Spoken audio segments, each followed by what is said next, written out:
Hello, quick, Philippines, and hello, world. It's Miss Mamina once again for our live updates today. We have something very special, isa sa mga graduate namin ng UP Diploma in Social Care ang magbabahagi ng kanyang story ngayon. So, pakinggan po natin ang istorya ng Mr. Daniel. Sir, pwede niyo po ba ipakilala yung sarili niyo po at saan bansa po kayo at ano po yung work niyo po ngayon? Good afternoon po sa lahat. Ako nga pala si Danilo Rotanti Coray. Currently working here in Kuwait as a supervisor for almost 7 years. So, paano naman po ang pagiging buhay bilang OFW, sir? Para sa akin, medyo mahirap talaga kasi pag breadwinner ka, so kailangan talaga double time yung pagtatrabaho para lang masustentuhan ng maayos yung pamilya sa Pilipinas. Ano po yung naging biggest challenge niyo po bago po kayo mag-aaral dito sa ICSA? Para sa akin talaga, before po ako nag-enroll, nagdadalawang isip po talaga ako kung kakayanin ko ba yung gastusin kasi at the same time nagpapaaral po kasi ako ng college at ako din po yung nagsusustento sa pamilya namin. So iniisip ko kaya to lahat. But sa awa ng Diyos, matatapos ko naman yung course ko smoothly. So, paano mo nakilala ang ICSA? Way back 2020, nakilala ko yung ICSA sa social media, sa Facebook. Bakit mo napili ang ICSA para sa health and social care training mo?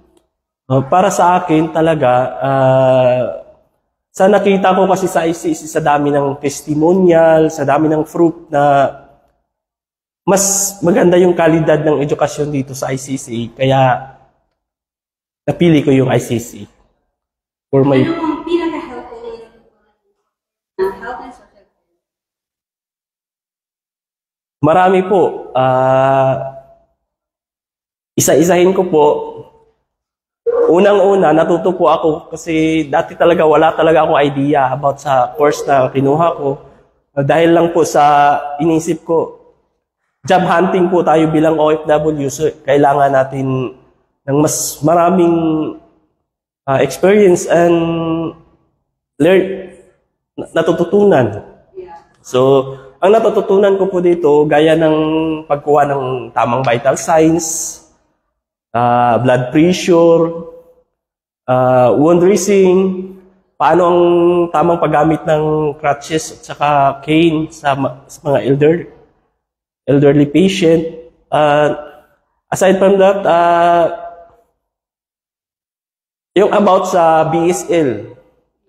Kaya ngayon, ipopursyo ko ulit yung pag-aaral ng CPD para mas matutunan ko yung BSL. Kasi parang mas importante siya sa gusto kong magiging trabaho in the future. So, paano mo naman nagawang ipagsabay ang trabaho at sa pag-aaral? Para sa akin, time management and of course, sa haba na po ng panahon ng pagtatrabaho ko sa abroad,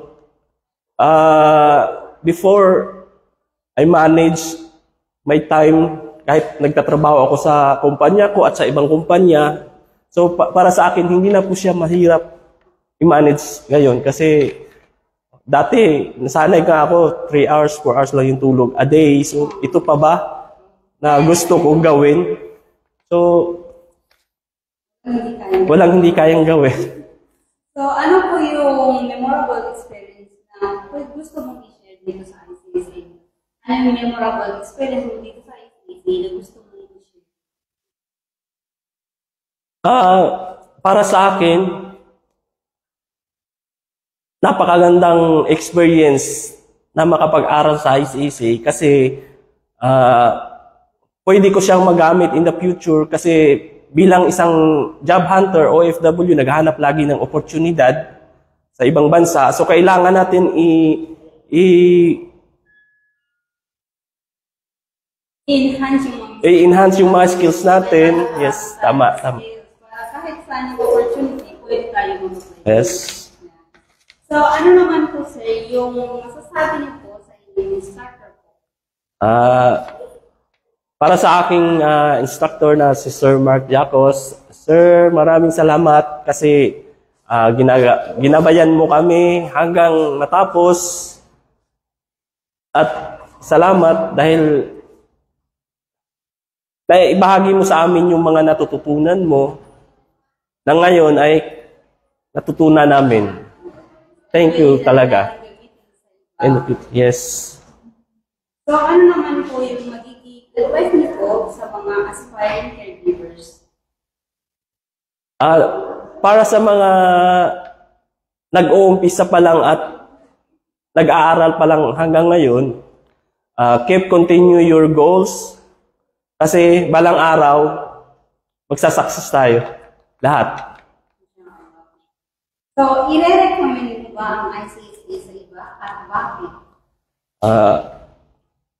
Yes, ma'am. I highly recommend ICSA kasi dun sa mga nagbabalak mag-continue ng pag-aaral nila, I recommend ICSA para sa dun sa mga talent nyo na alam nyo mayroon kayo, pwede nyo pang ihasa.